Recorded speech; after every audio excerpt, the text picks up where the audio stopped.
Hey, if you're listening to this, thanks for stopping by. My name is Jarrett, and I run the More Than Blockchain podcast.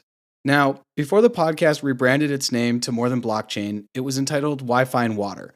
And so this episode was originally recorded under the podcast's original name.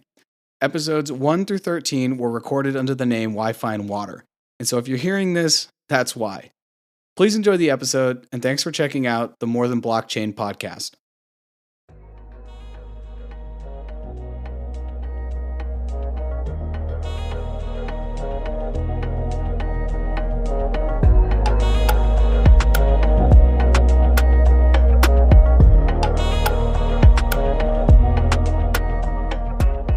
DeFi, or decentralized finance, is defined as an emerging financial technology based on secure distributed ledgers similar to those used by cryptocurrencies. DeFi eliminates the fees that banks and other financial companies charge for using their services. With DeFi, you hold your money in a secure digital wallet instead of keeping it in a bank. On this episode, let's talk some DeFi, as it's a growing global digital financial movement that has gotten the attention of the traditional financial institutions due to the fact that it offers bankless and underbanked communities around the world a chance to earn yield or return on their money. Today I'm joined by Grant Nieddu, who shares how DeFi and crypto play a role in his life as an entrepreneur, coach, investor, and on his own financial freedom journey. Grant's optimism about the future of DeFi and crypto is perfectly balanced with his personal and very accurate belief that at the end of the day, markets in the larger economy are driven by human behavior and psychology.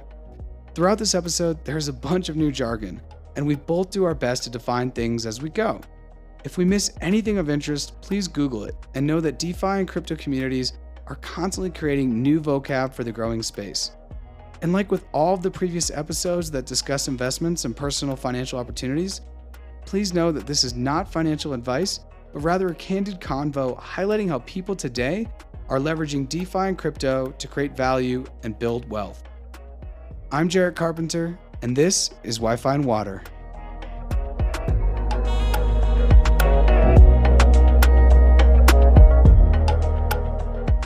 Grant, welcome to Wi-Fi and Water. How you doing? Dude, I'm great. Thanks for having me, man. I'm pumped. Thank you for coming on. So, where are you? Tell me about where you're tuning in from, where you're calling in from. Central Florida, believe it or not. And I don't recall if we spoke about this, but I just had a total shock this week. We're in a small town between Tampa and Orlando that historically has been like backwaters Florida, right? And I grew up Floridian. I love Florida, but they're not really progressive in a lot of the tech. I just found it in my co-working space. I got invited. Did I say this? I got invited to a panel to talk about crypto. And there's an ex-NASA engineer who's now in our local crypto space or co-working space. So there's like a whole crew. There's a dude who works for BlockFi. Wow, that's a big deal. Big deal on their NFT side, like right out of here. I was like, what? I was like, where have I been locked in my room? So Central Florida, Lakeland is where we're hailing from, but I'm getting the shock of a lifetime that crypto is getting into everywhere. You know what? You just set it up. You threw it off the glass, and I'm going to slam it down because you just set up my whole thing.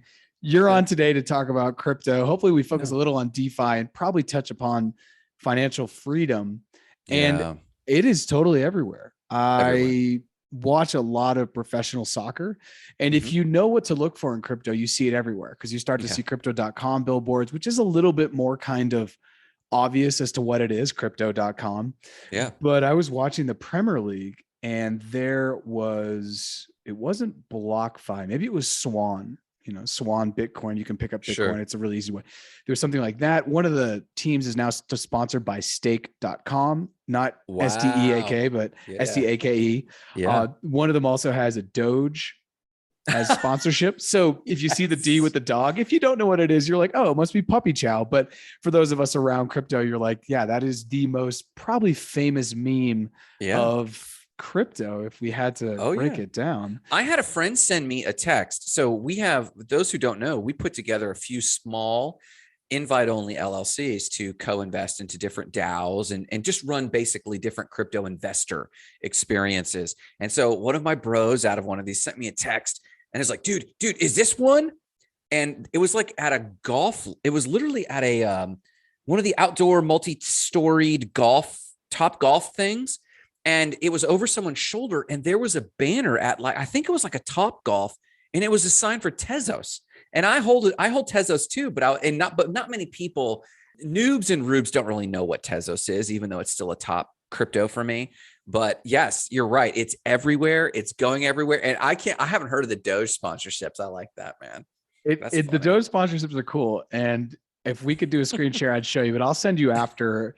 I'll send you a picture. Cause I remember it was the beginning of the season, and just like any sports season for any professional sports, men or women, every season you have new jerseys. Mm-hmm. And especially with European soccer, I guess maybe this doesn't happen so much with US sports, the way the sponsor structure is and the whole structure is kind of done with money. But every single season with European soccer or soccer anywhere in the world, there is a new jersey set. And oftentimes there's a new sponsor because the sponsorship's only signed on for a year. And I remember seeing it and I was like, I thought it was a joke. And I like focused in when there was like a stoppage in play, and I was like, "Oh my god!" So I is this Ted Lasso? What's going on? Yeah, it was in the vein of Ted Lasso. Like, is this reality? Is this what like the metaverse is, where everyone's sponsored by Doge? So I was kind of interested by that. But you're totally right. I remember years ago we were talking about cars, and we were talking about this one Volvo that was kind of cool. But it's like, if you start looking for Volvos, they're maybe everywhere, and it's the same thing with crypto. And so with that, how did you get into crypto? Where did it start? And how does that kind of play a role in your overall coaching trajectory? How I got in, I'm a technophile, I own a web, for those who don't know, we also own a website company. And so we have several companies, but the one that kind of still takes up my most amount of time is the tech company. And part of tech for me is I'm a coach, I'm a trainer. I believe in inherent good in people. I believe if you believe in the future, right, you have to believe in good. And if you believe in the future, believe in the good, you pay attention to tech. That just made sense to me logically. And I honestly don't even know where the first stirrings of Bitcoin came to me. But I'd started watching what's going on with this thing, these cryptos, like 2012, 2013. I didn't buy in. I remember I bought in at $800. My first real purchase, I had tinkered around, was $800 Bitcoin. And then shortly thereafter, Ethereum was, I want to say 50, something like that, 50 or 75. And so just out of curious, and why I did that is the decentralized, I was really into the crypto cyberpunk sort of idea of coming out of the 2008 real estate crisis, where the bankers had let us down and the man had let us down, like power to the people. And it was very much a part of my vein. I would say I'm tempered on those fronts, but not tempered on the spirit of what this technology can actually do. And I shared with you, I think when we talked previously, I had worked in Haiti and for years, just on the back of a moped, giving out rice and thinking there's got to be better currency solutions, better banking solutions. And these people are massively unbanked. And I think you were talking about this about Colombia, and I'd love to hear more about this. The unbanked, and my older brother has worked in finance for the government as doing research in the Middle East and different things. And one of the things he enlightened me to is, why don't Haitians just pull themselves up by their bootstraps? Well, they don't have a credit-based society. There's no credit structure for people that are itinerant farmers. It's not just that they're poor. It's also there's no construct to go out and get a loan. They can't go out and get a loan. And then you look at, because it's all based on your credit score, and that's all controlled in a centralized way. And so when I started studying a lot of the economics of the underfinanced and the underbanked, I couldn't help but also look then at crypto, and that come up across my feeds. Then I bought in, and then I just happened. I literally stumbled into being an early adopter. I started coaching a lot about it. And then a buddy of mine who was very wealthy here in real estate just came up to me and said, "Hey man, I don't want to miss the ride. Let's come up with a course." So in 2015, we started creating the Smart Crypto Coach, and we kind of pinnacled at the Miami Bitcoin conference in 2017. And I saw the writing on the wall. These kids had made money legitimately, but it seemed like they had blown it all that weekend on Lambos and girls. Bro, I'm not kidding. And we were nurturing an Instagram influencer. You can look him up, Millionaire Mentor. And we wooed this guy and took him to the sushi place and really tried to get this guy to be our influencer for the Smart Crypto Coach. And everything was ramping up right across from the Bitcoin conference. And that week, Google and Facebook announced they were banning all crypto ads, all crypto advertising, and all of our efforts stopped. My investments kind of kept going and rode that up and down wave. But that's when families, and I'm sure you've had this too, that's when families were calling and saying, "Say, I told you so, this thing's dead." And so that's kind of my background on the macro journey of, we've been in since 800, all my other investments, which I've lost a lot on, but I know now my philosophy on the investment side, but then also on the tech side, I'm just still very optimistic it's coming. So what was your follow-up question? That was Yeah, the following up was, how do you get into crypto? And then also, how does it play a role in your coaching trajectory? And how does that, and then the reason why I asked that is because I think when people think traditionally of a financial planner, and a financial advisor, and a financial mentor, this doesn't even have to be someone you pay for.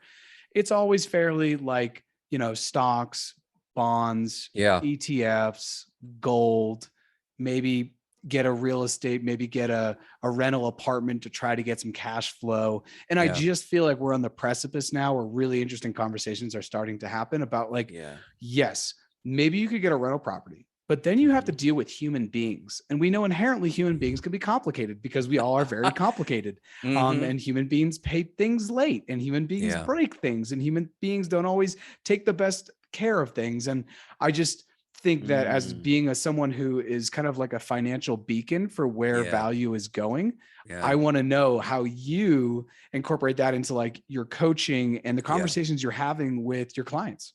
It's nuanced. I don't know if you know this about me, but like you probably gathered, like we talk about financial freedom a lot. So we do talk about money. We do talk about investments.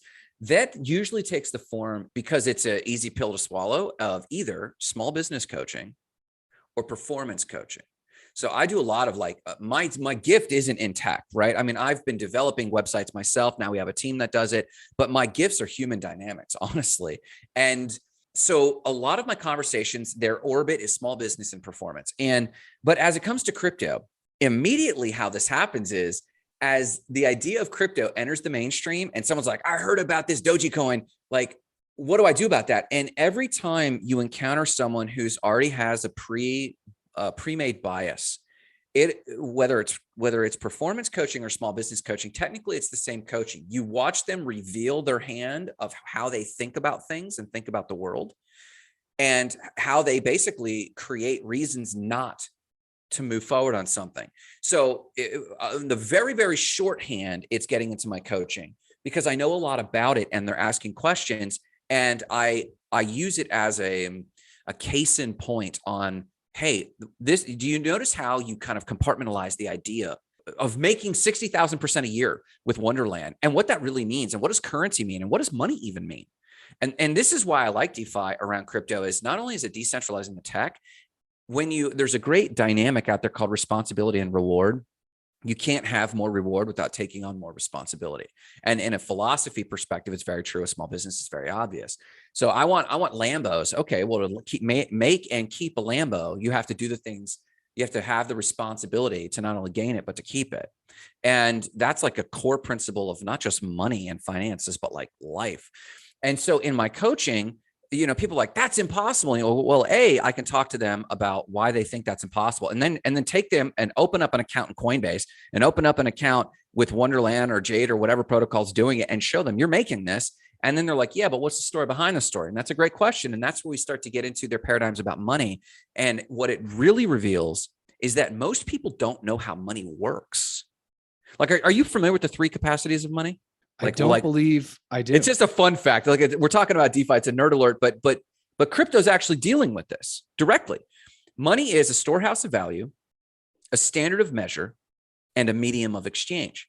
And this is where currencies come from, right? And we've now institutionalized that and centralized that. But crypto is actually fractionalizing those purposes and remixing them, and then adding other elements. When we talk about smart contracts, it's doing all of that, but then also navigating what we know to be trust, right?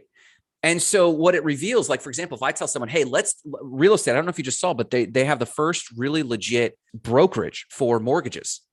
It's out of Florida. It's out of Miami. Is it out of Miami? It's out of Miami. Milo Credit is out of Miami. Yes.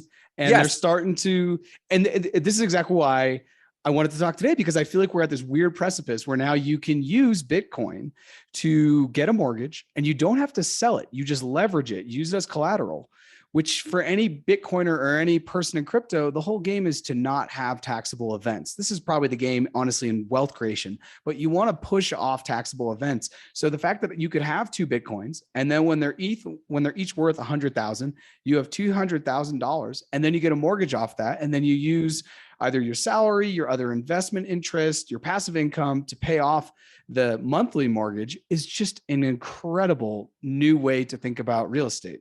Oh yeah, and it raises questions, and the human dynamic is the thing that interests me the most about this, because I don't know if you read the most recent article, the one I read, it raised really important questions. It's like, this is a great idea because there's a lot of crypto bros and crypto sisters who actually are sitting on like a moon bag, but they don't know what to do with this money, and they can't bring it into the economic system in America because of taxable events. So the concern about taxes is a financial freedom concept. This is how the wealthy are dealing, are basically keeping 30% of their money, right? Because that's what we're paying on average as average citizens. So yes, it's putting the responsibility into the citizens. But what I have been not disappointed, but what I'm working through is, if I'm sure you watch the Twitter feeds or the Reddit feeds, or when a DAO goes down and the hate that these people hit. And it's like, you literally absconded the throne of your own responsibility. Now you're hating on these people that they're trying to steward your money, and now you're mad. And so for me, like, you asked me going forward how crypto is helping with my coaching, and there is more direct answers to that in the near future. But the precipice you just mentioned right now, because people are just now getting used to the idea of trust, what is the definition of trustlessness. So you mentioned Milo, great idea. And I just presented this to one of my coaching clients, and I something along these lines. I said, here's what you could do with your money. They were talking about what to do with my surplus in my company. We've created a surplus for them in their company. How should I invest it? And this just came up. And it was like, well, we could do this. I mean, we could put it in real estate. Commercial real estate's always good. We can talk about that. But have you thought about getting 60% a year on your tether? And they're like, what are you talking about, man? And it brought up a very important talking point. I don't trust anyone. Well, that's what trustlessness is.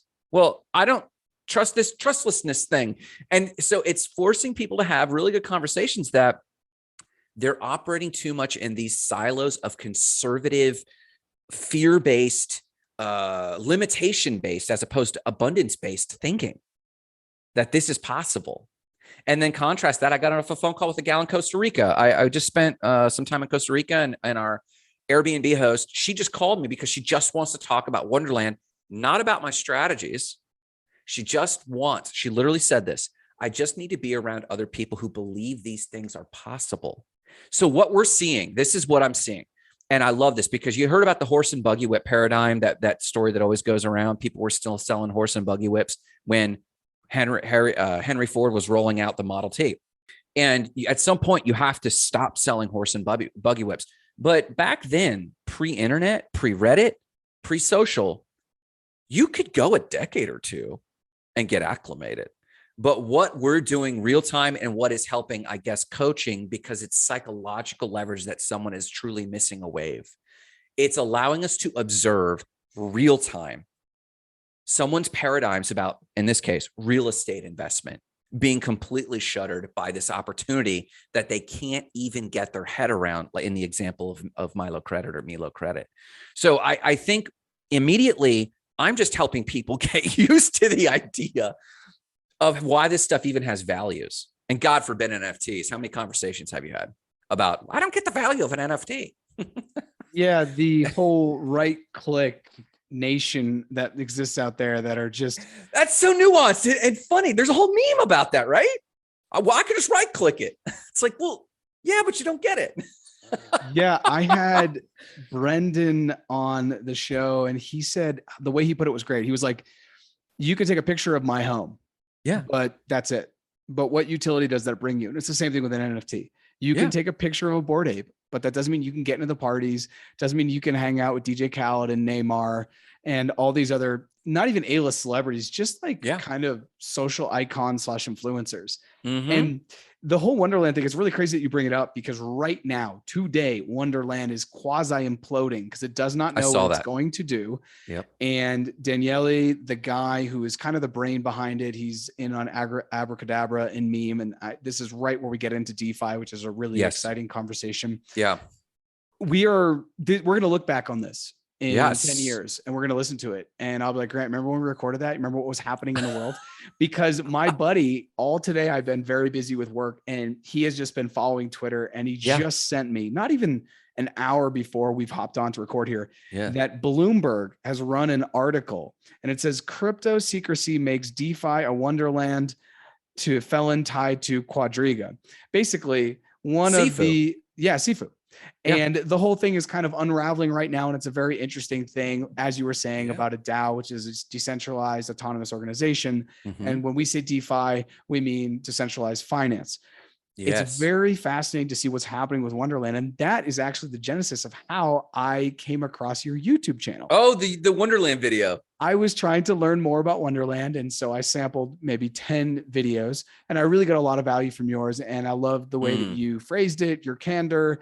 And it just seemed like, you had your finger on it, and you were kind of telling it to me straight. And not all YouTube, or not all people who share stuff on the internet, can kind of do it in a very direct way. So that's actually how I reached out to you. But Wonderland, DeFi, the fact you can get 60% back on your USDT, which is a stable coin, which means it is backed 1-to-1, or should be in theory backed 1-to-1 to the US dollar. These type of opportunities, as you said, are like a paradigm shift, because if you're used to thinking, all right, I'll put my money in the market and I'll get somewhere between 7 to 12% back annually, and I just need to give time in the market.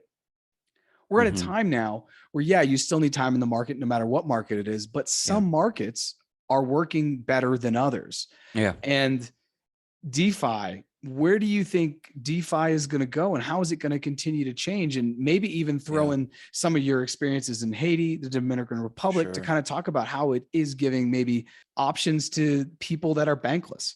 Yeah, the bankless, man. So everyone you raise so much good. Like, I see a spider web, I'm like, I want to talk about that and that. And we got to talk about Wonderland in another bucket, because I have a strong opinion there, and it's positive. And I'll tell you why, but that's another thing. But I do respect this question of DeFi. It's interesting. I have like a yin and yang about this big time. I am pulled in very dynamic directions about DeFi.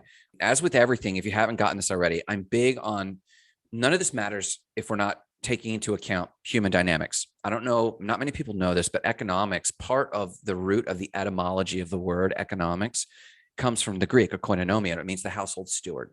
So you're just stewarding over this. So in principle, it's a social science. And that's why I love it. And this is why I love the topic of financial freedom, because it forces people to face themselves. It's the ultimate psychological tool to work with people, honestly. So as it comes to DeFi, there is a juncture where actually I believe DeFi will largely look exactly like traditional banking with more dynamic function. Why is that? Because if you watch even the DAOs and how the DAOs have evolved, the chaos and the hate and the trolls that ensue, if you actually listen to the intent of the commenters and what they love and what they don't love about when a leader of a DAO makes a move, or when a vote comes up for that DAO, what you find is that they're actually voting on traditional banking models. That's not just because it's archaic. I believe that there are certain normal ways that we'll organize as humans. And though the skin, the veneer, the transaction, the portability, like on our mobile phones with crypto, the portability in some of those convenience technologies will change. And even some of the opportunities will dramatically change, but how they function will resemble models of old, not just because we're comfortable with it, but because I believe it's representative of natural human cravings. So like when I think that, and then I look and extrapolate to the future of DeFi, to the average person, these big returns, I think for the most part, these are just the big returns of being on the front end of any market. The $60,000 promise of Wonderland, or the $300,000 or $1 billion promise of Jade Protocol, which is completely imploded, right? Those promises, we actually got those returns for about 3 months. And if you pulled your money out, you got that return. It wasn't a lie. It was short-lived. But if we go back to the 49ers, right? Like the 49ers, I'm sure you know this. Everyone in the gold rush of the 49ers in 1849, do you know who the largest millionaires were? Have you heard this anecdote? Yeah, wasn't it the ones that were making the axes and The picks and axes. shovels? Yeah. Yeah. They were just providing the tools. That's right. And so DeFi does that for the picks and axes, but because of the nature of decentralization, those going for the gold rush are also creating the picks and axes. So there is real vast wealth, but it's going to be shorter lived because it's it's just like a chemical equation. It's an energetic exchange. The more return that happens, the quicker it's going to level off. And so in terms of DeFi, I think we'll see wrapped cryptos and the lending of wrapped cryptos. I think we're going to level set higher interest rates than we've tolerated traditional banks to give us. But I don't think it's going to be in the realms of the 60,000, 300,000. It'll be more in the realms of Anchor Protocol. And I don't know if you're paying attention to Anchor Protocol, but Anchor Protocol, you're familiar with Anchor? I'm familiar with Anchor. I'm just not paying attention. Yeah. So their main, for those who don't know, their main premise has been, can we offer a 19% on basically a 20% guaranteed return, and with a stable, we're not over promising. We're going to create a very stable USDT. They are UST. They own Terra, US stablecoin dollar, pegged 1-for-1. And it's dependent on there being almost a 1-for-1 deposits to people borrowing. Well, the trick is people are becoming very comfortable depositing and getting crazy returns. That's the first step of any financial system, but it's true also in DeFi. But what is unique about this is people are very hesitant to pull out a DeFi loan proportionate to the population depositing. So they've been paying out of their treasury like $2 million a day, and they're about to have to pull back their interest rate.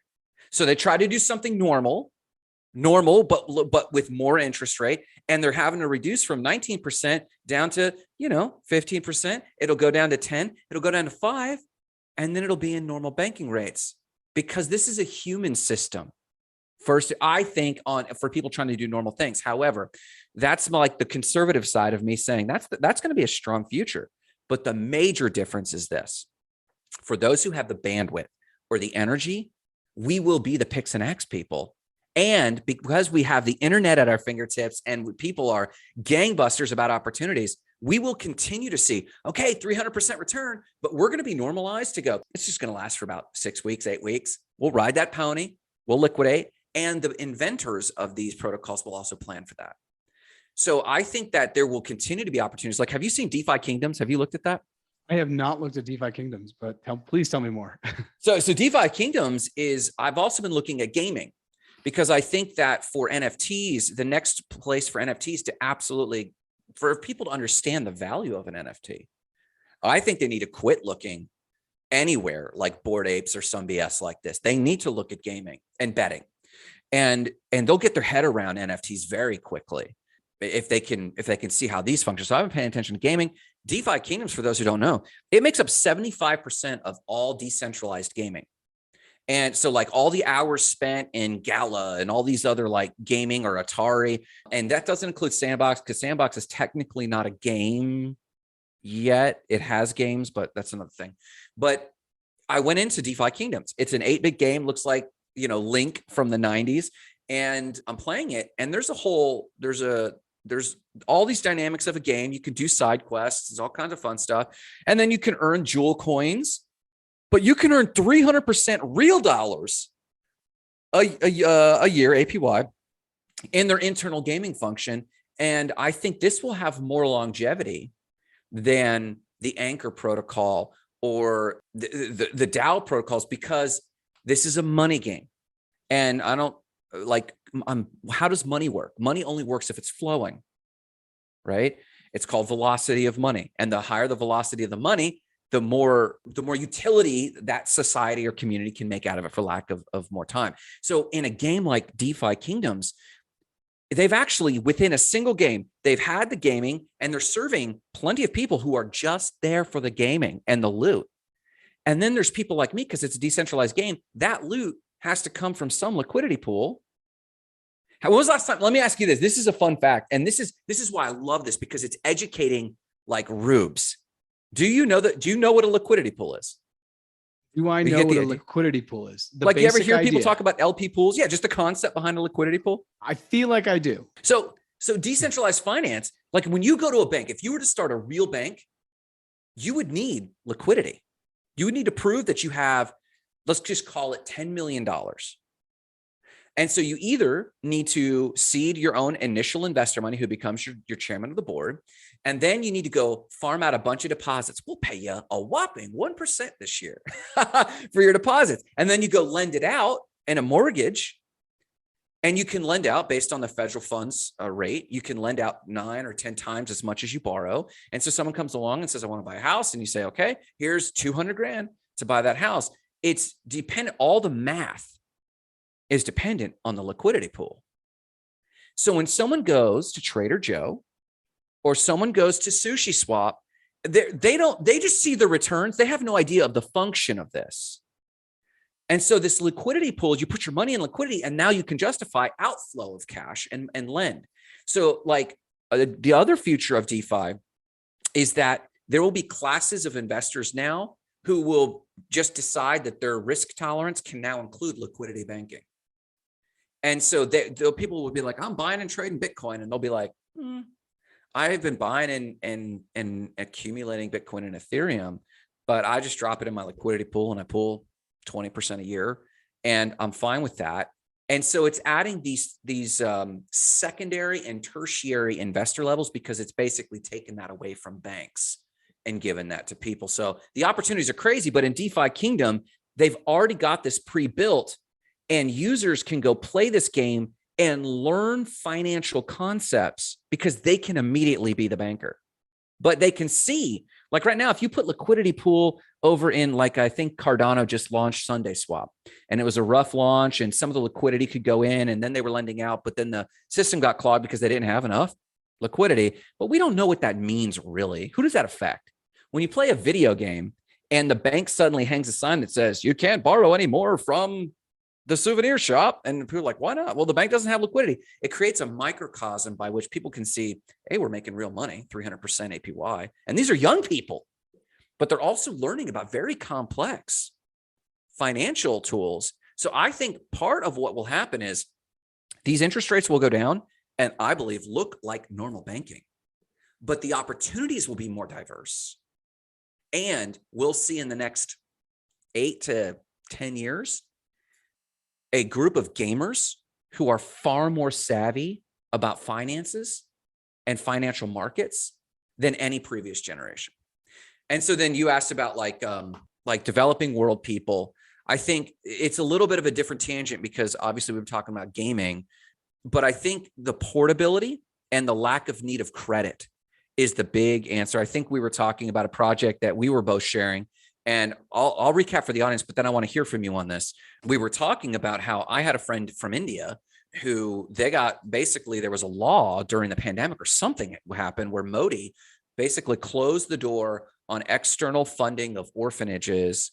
And it might have been couched in like blocking out churches or something like this. But long story short, orphanages that have been depending on American support suddenly had no money. And so we ramped up an entire plan on how can we, and I think we landed on Stellar.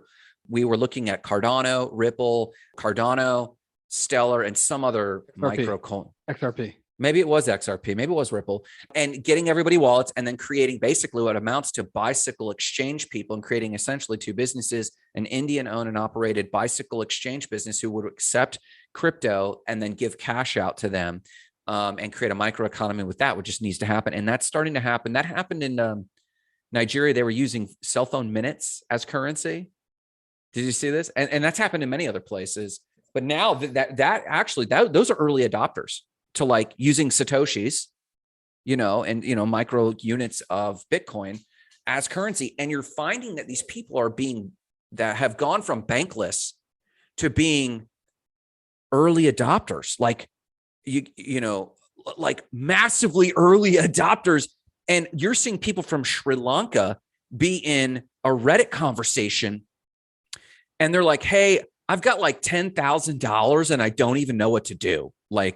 And you're like, oh my God, this person went from, and they're still living in a dirt shanty, And the infrastructure isn't even there for them yet to take these winnings, these earnings, and do anything with it. So I think you're leveling the playing field, but that kind of teeing you up. How are you seeing crypto, or what is your hope for crypto in what you're seeing in Colombia? I'm super curious.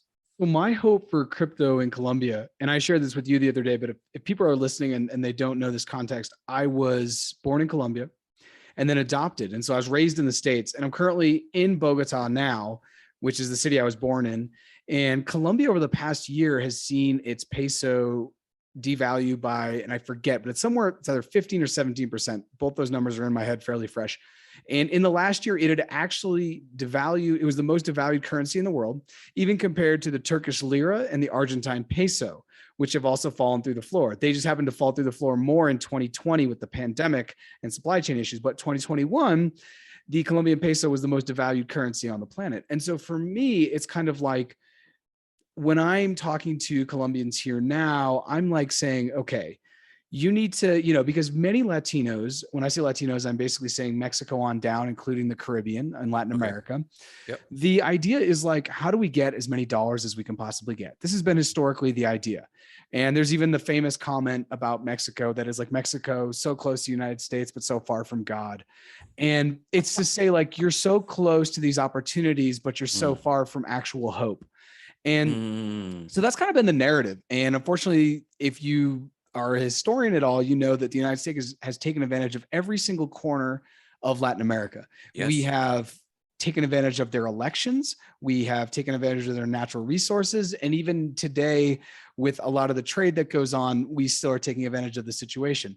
So as all that has kind of happened, many Latin American countries are just trying to figure out how to stay alive. And for many people, from micro being the individual all the way up to the macro being the government, it's like, well, El Salvador and Ecuador are good examples. Their currencies went to shit, pardon my Spanish. And so they were like, all right, we'll just dollarize, because that's going to make it easier for us to trade with the United States, which is our northern ally and this huge power that we have.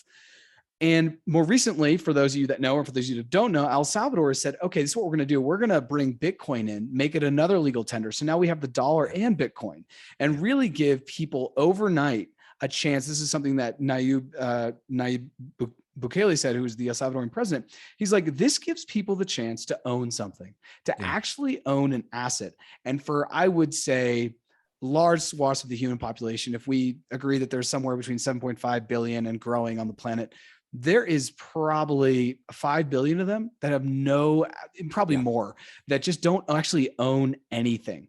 And so it's really important that you have ownership. Ownership is the key to building wealth. And no matter what that looks like, whether it's owning a home, owning an NFT, I think ownership is at the back.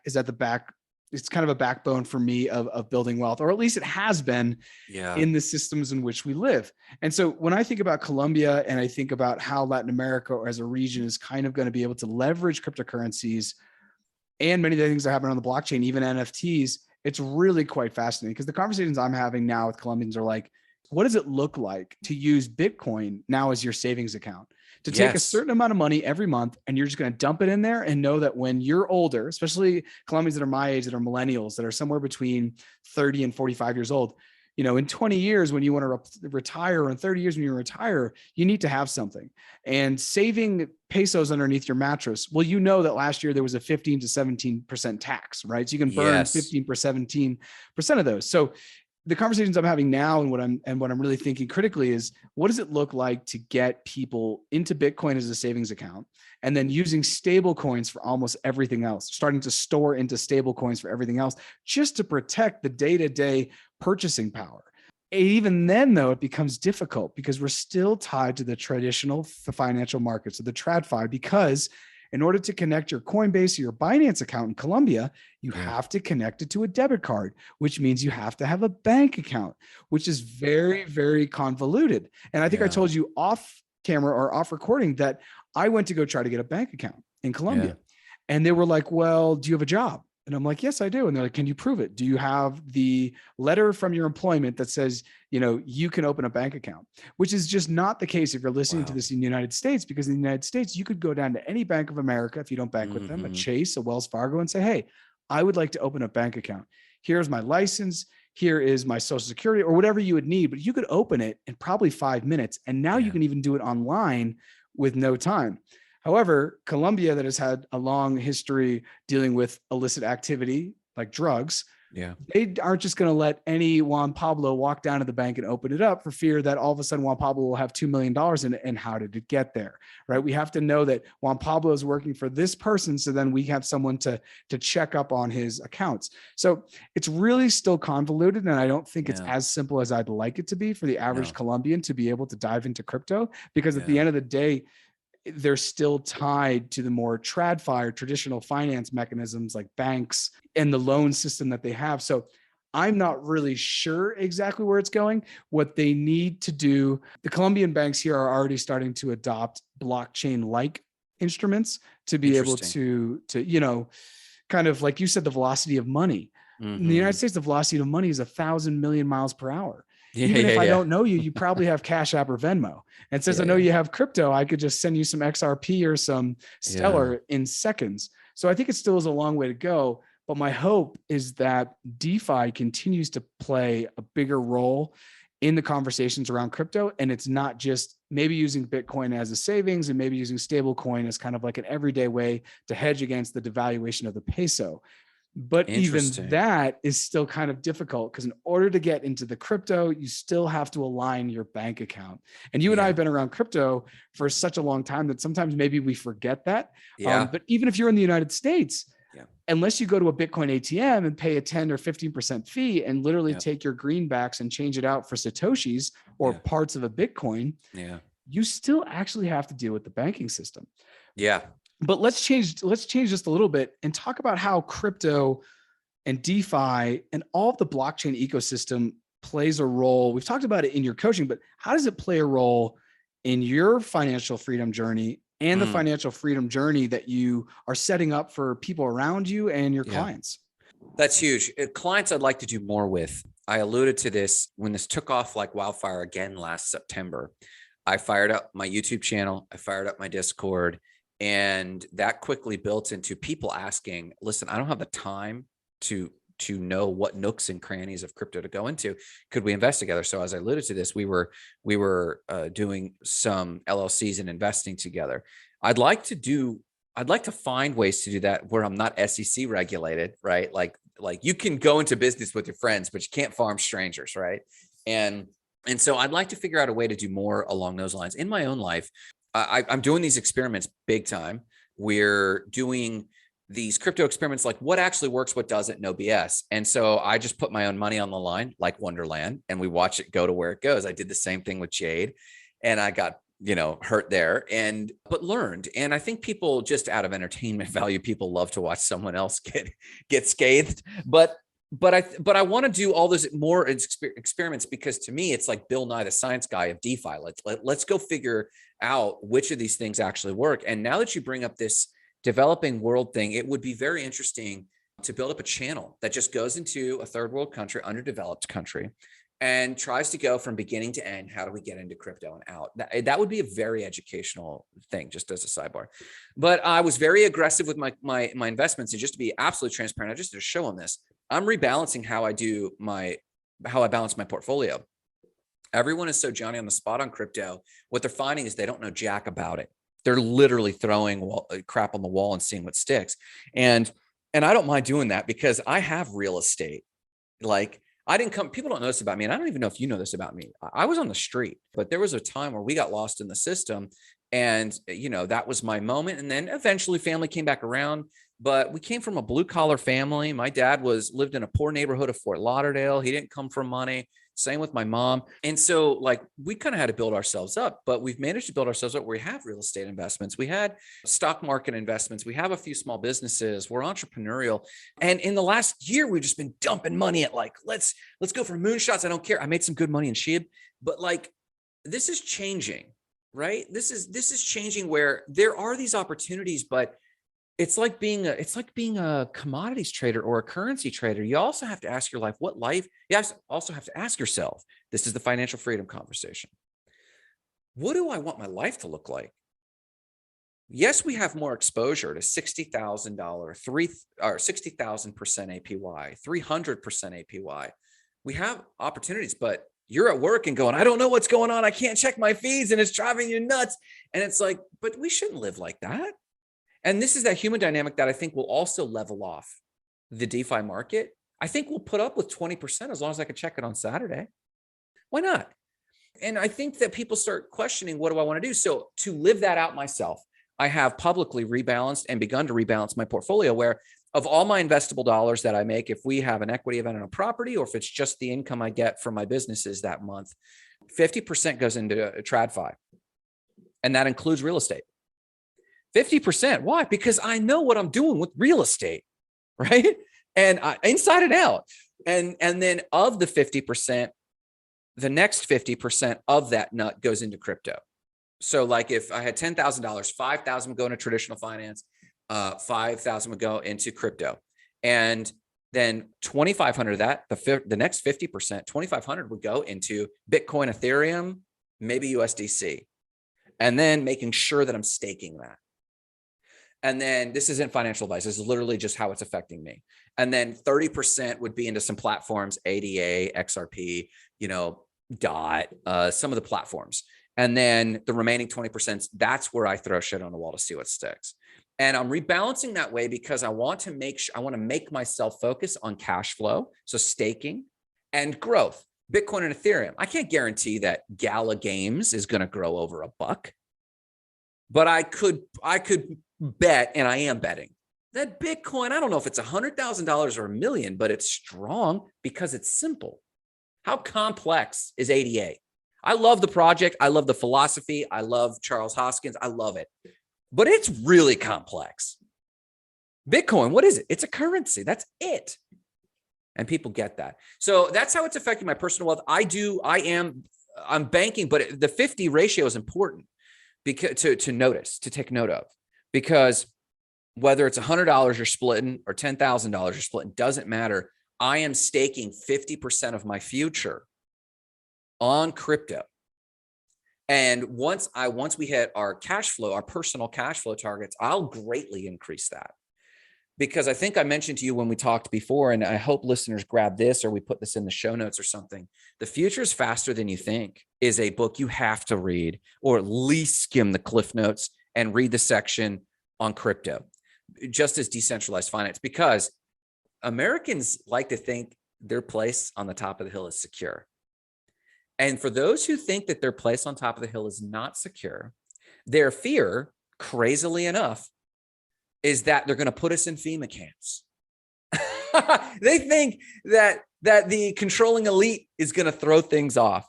That's not how the average Americans are going to get thrown off the king's seat or the top of the hill. It'll be that Sri Lankan who keeps stacking the deck. It'll be that Colombian that figures out how to legally, without getting into trouble, can figure out the most sublime way to get their money into crypto. And that next generation, I'm not even thinking about my generation, bro. Like that next generation who you say, hey, by the way, I'm going to send you a wallet address. What's that all about, uncle? It was that crypto I bought. You remember back in the old days when crypto was only 30K? What? It was ever 30K? Yeah, but I don't think that's this year. Like Sarah Woods or whoever, some of these investors, like it's going to be Kathy Woods from ARK Invest. Yeah, they're like, this is going to happen in this year and this year. Quit making those predictions, bro. Like it's possible, but not probable, right? Like I'm a possibility thinker. Let's do this. Let's go. But it's not probable. So that's kind of how it's affecting my initial finances. And now that all that is stabilized, that's all systematized, my investment strategy is done. My next step is now I'm investing, because the real money is to provide the opportunity, the picks and axes. So we'll call 50-50. One part is trad and the other part is new, the traditional versus new, or sure, however you want to say it.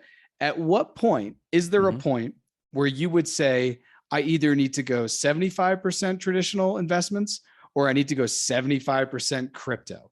Is there a point where that would happen? Because it seems like you're in a moment right now of reflection, being patient. That's good. Looking at the market for what it is. And I love what you said about Bitcoin, because one of the things I've always said is the longer your job title, the less responsibility you have, because CEO is 3 letters, right? Yeah. If you're a doctor, That's 6 letters, and everyone on the planet knows what that means. But when I see people on LinkedIn and it's like, manager of global financial payments and partnerships, diversified portfolio. I'm like, bro, you don't do anything.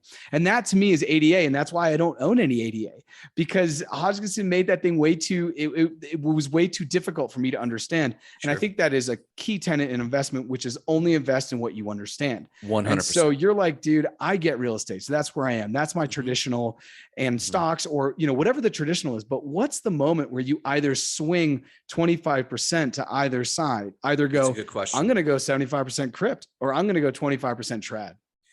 That's great. So there's internal factors and external factors to this. And I could summarize it by, there's traders, there's investors, and then in between are what I call, or what is often referred to as momentum traders, right? I generally fall into the realm of momentum trading. So let's just, to answer your question, let me parallel it with real estate. We don't try, my wife and I do not try to pick the top or the bottom of the real estate market. We think that's foolishness. We don't try to pick the top or the bottom of any market. We live by principle. And this is why, like, Ray Dalio's book, Principles, is huge for people, because they have an emotionless rubric for how they do things. And we try to go there. Are we giving into hype? This is why I love money. You're always checking yourself. Am I giving into hype? Am I doing the contrarian thing? And that's another tenet, is I'm often a contrarian. So I remember I was working for this multi-million-dollar real estate realtor developer back in Vero Beach in 2004, 2005, 2006.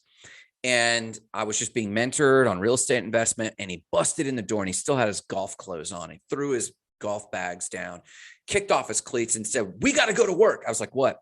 He's like, "We need to get out of real estate." And I was like, what is he talking about? Like, the real estate market's hot. He's at the top of the heap. And, but I knew this guy was kind of ferocious, so I would never really talk up. But I said, "Okay, why?" And he said, "I was just at the golf course, and my golf caddy said, I'm going to become a realtor." He said, when the golf caddy thinks that they too, with zero knowledge, could just up and make money in real estate, it's time to get out. He's a contrarian. Buy low, sell high. Be confident when others are fearful. Be fearful when others are confident. And I live by this. And so, as a case in point, my wife and I have a small fund relative to us set aside, and we know that traditional markets tank every now it's like every 7 or 8 years. It used to be every 5 to 7 years, but we prop these things up artificially so that time is extending a little bit. And so let's just call it every 5 to 7 years, traditional markets take a dump, and then more money is made in the subsequent years, 5 to 7 years, than all years combined previous. That's just like how it has been. And as long as we've been tracking it, that's how it's been. And that's not even a modern convention. The rates are modern, but like, that's just how it goes. And if you look at human dynamics, humanity is like that too. So this is almost as immutable as gravity. So we've had this account, and when we saw pandemic version 1 in 2020 take a complete dump, summer of 2020, we were sitting at coffee and we're like, "Hey, is it time for us to move back to the islands? Peace, we're out of here." And we were like, no, let's take a breath. So we went and had drinks, and when everyone was like hoarding toilet paper, we said, no, let's go out and have the nicest dinner we've had in a long time. Or let's go be contrarian. So we did. And we got to talking, and he said, if we truly believed in the principles we claim to live by in terms of financial freedom, we would have the discipline to stroke that check, which now, because everyone's fearful and that energy is getting on us, we think we should save that money. But we believe in a principle. So we went and put it in, and that money literally quadrupled in 18 months. And it did more than any of my crypto has ever done, by the way, ever. Like net on net. I know that we talk about Wonderland, and we made that rate, but you made that rate for 8 weeks, 9 weeks. And then at the same time, the cash dollar value is crashing. So you made that unit in memo or time, but you didn't make that money in USD. So transparently, we are momentum traders. So when is the time to move that 25%? I think where everyone is at right now, and thank God that we're as connected as we are. I am a big fan of technology, and I love how the social media, and despite all their flaws, I love what humans are doing. And to that point, we are becoming market cyborgs. And by that, I mean our bullshit meter, because we're exposed to so much news cycles and so much reports, and check this new SHIB. Now it's Elon SHIB. And we see these pump and dumps, and we see them at such a rapid clip because we're so connected. Our bullshit meter gets dialed in more quickly. And we can pick the markets, not picking the top, not picking the bottom, but picking the momentum. And so what we're looking for, when is the moment I'm watching, but I won't treat it different? Like, when is the moment I'll treat each market differently? Should I put more money in my real estate or out? Well, what's going on? Where's it at? What are people saying? How are rates? And honestly, are we buying low and selling high? Where are we at? Principled to the nines, not emotional. We don't care what the news cycle is saying. We don't care about the hope of real estate paralleling. I don't care about the hope of the technology of crypto as an investor. As a person, I do. As a speaker, as a trainer, I do. As an investor, I don't care about the hope of the technology. Where's it at? In terms of an investor, in terms of us helping Colombians, that's a different bucket.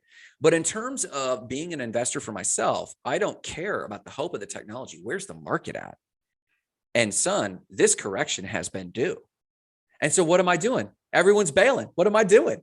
I'm buying. Yeah. So in terms of percentages, I'm not really sure because I treat each market independent, but part of the reason I went to 50%, which is large, because there's three major categories.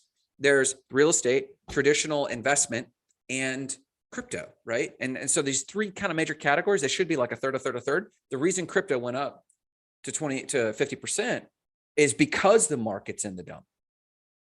And so when any of these markets start to change, that's when my balance will adjust. So I don't know. I mean, it's kind of an obtuse answer, but I don't think we should treat it any differently than any other market if we're mature investors. But most people listening probably aren't. So buy the rumor, sell the news, right? Have you heard that? Or buy the news, sell the fact, or something like that. So another principle I might live by if I weren't a mature investor and I didn't have a sense of buying low and selling high, if I was still fresh, I might look for news cycles of establishments. Like when XRP's SEC lawsuit finally clears, and it should have been January, February this year. I mean, you can't help but believe there's got to be some bump. They still have had contracts with Santander and American Express this whole time. They've been able to do business. They just haven't been traded on Coinbase. We can still buy it on KuCoin. And yes, it's in the dumps. And yes, the developers are keeping their mouths shut. But like, okay, forget all that. As a cold-hearted investor, if something, they're going to win. I don't know, have you paid attention to the dynamics of the XRP case? Yeah, I have. We talked off mic. XRP was one of I bought Bitcoin and then I bought XRP. Right. Yeah. And I was kind of an early XRP evangelist. And so, yeah, I have been following the case because the case is fascinating, and it will be something where, like, if you've never heard of it and you're listening to this podcast, you're like, what's XRP? Yeah. There will be a documentary in the next 2 years after it's settled that will go through the entire thing, because it is going to be, I think, a fairly large win for crypto assets as far as how the United States views them and wants to engage with them. And you're right. And the dynamics I love about the case is the SEC has proven that they're just trying to make a point about crypto through XRP, because the judge has come back constantly and said, you need to present your proof. You still have not presented proof of how you want this thing defined. And the SEC is now in a corner because other government agencies are trying to influence them behind closed doors of, hey, if you rule, I guess, against XRP, that gets them categorized as one type of security, but they still win because we're giving them credibility. Or if we rule another way against them, that will categorize them as that, and then they'll still win because they'll have credibility that way. And they're realizing, oh my God, so they're trying to drag the case out as much as possible. And there's doing interdepartmental disagreements on which department wants to kind of govern crypto. But crypto can't lose. They just have to rule, and we win. And so when it comes to that, like, if you just thought about an asset that's been locked up, that still has liquidity, that's still like one of the top 7 largest market caps of all cryptos, has legit contracts with global international corporations that have still been servicing. They just haven't been marketing. They got a bad rap right now. They're keeping a low profile. but bro, you have to expect a bump of some kind. And so I would, if I were a Rube investor, I would actually be conservative, but I'd be watching for good news that would be leading the fact, or good rumor that would be leading the fact. And I would just be moonbagging. As long as you could feed yourself and feed your family, I would just be building a moonbag myself. Yeah. I don't know if that answers your question. No, it does. It's perfect. Can you explain though what a moonbag is in 1,000 words or less? In 1,000 words or less. A moonbag is when you put money into a basket of cryptos that you think will go to the moon, baby. I see rockets and moon emojis, man. I can't believe I'm talking like this as a grown ass man, but like, I love it too. I love it too. But it's when you throw money in a bag and hope it goes over the moon. Yeah. A moon bag. What's the most bizarre thing in your moon bag? Have you ever done a complete goofy outside of Shiba Inu? Well, actually, you know what? I don't own any Shiba. And that is like from this kind of, I'm opening up my portfolio right now to kind of take a glance. I don't own any Shiba Inu. And that is just from a territorial thing of I own Doge under a cent. And I was like, oh, I don't want to support them. It was like it was like a tribal thing, you know, like, oh, I'm a Sox fan. I can't support the Yankees, something like that. But after seeing the price appreciation, you're like, from a strict investor standpoint. And if I was more momentum investing, I should have totally, bought the news, sold the fact type thing. The thing that I have, which for me was the moon bag, that I don't know if it's I have two. Harmony, which I got pretty cheap. Harmony One. Harmony One. And that's been a beautiful investment. Yeah. And then the other one is Internet Computer, which when I read about it, was like, it was like, this thing is going to go great. But I got one of them. So, my average is pretty high because I got a couple when they were $300 and now they're at $19. So am I still going to pick up some to DCA and lower that down? Maybe. Haven't completely decided, but those were kind of in my moon bag because I think what Internet Computer, at least when I was reading about it and their preliminary stuff, is like their idea. I love, I think at the end of the day, we as investors and as humans, we dedicate ourselves to narratives and ideas. Stories. Yeah. I guess a story really is a narrative and an idea kind of together. And we buy stories. And that to me is what kind of led me into ICP, nothing else. Yeah. Not that it's also the acronym for Insane Clown Posse, which I always find to be an extreme irony. You're not a 90s kid, are you? What is going on? For all the juggalos. No, but I grew up in and around the ICP. So that's funny. I think that's it. But as we kind of come to an end, can you go ahead? And I know that you have a couple places where people can find you on the internet. Sure. You got a nice web presence. So I'm excited for people to follow up and learn more about what you're doing. Can you share where people should get in touch with you and where they can find more about what you're doing if they want to learn more, maybe get some coaching, talk crypto, talk financial freedom, et cetera? Yeah. No, I appreciate that. Yeah, you can always Google me. My name's kind of difficult. So I have our website, State of the Spark. State of the Spark. It's a non-location nation of people who live by the same principles to achieve financial freedom. Stateofthespark.com. That typically has most of my web presence. I do a semi-regular show on YouTube, and that's the most fun I have. But we do have some Discords, and we do have all that sort of stuff. But that's kind of the hub. And that's evolving. We're actually in some iterations now, but just start at State of the Spark, or if my name does come up, Grant Nieddu, Nieddu, it's a goofy name, but find me anywhere. And I connect with everyone I can. I try to answer every request and every comment. So I'd love talking about this stuff. So yeah, find me there, man. I appreciate that. Grant, thank you for hopping on. Dude. And I'm sure our paths will meet again, whether I'm in Florida. Man. Yeah, I'm gonna join the Discord. That's for sure. I like joining Discords, and every Discord you join is like literally opening up the world to a whole different thing. Yeah, because then somebody hops in your Discord, and it's like the news, being at different lunch tables and hearing different conversations. So that's a good term, lunch tables. I like that. Yeah, you're welcome there, man. Absolutely. And I'm trying to turn that, just like with my investments, I'm trying to turn that so it's not myopic on crypto, so that it's focused on financial freedom. But we're going to be heavy on crypto because it's time to be, right? I appreciate you, man. Thanks for having me on. Thanks so much.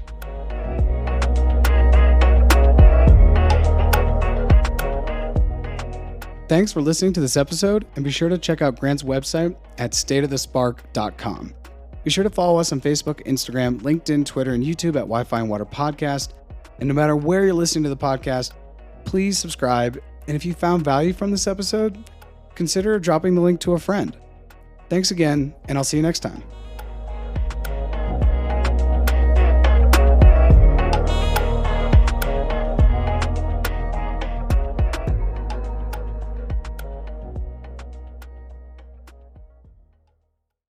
Hey, it's Jared again. The episode you just listened to was originally recorded under the podcast's first name, Wi-Fi and Water. So please disregard those follow shoutouts and be sure to follow us on social media under our newly rebranded name, More Than Blockchain. And be sure to subscribe to the pod wherever you're listening to it. Thanks for checking out this episode, and I'll see you next time.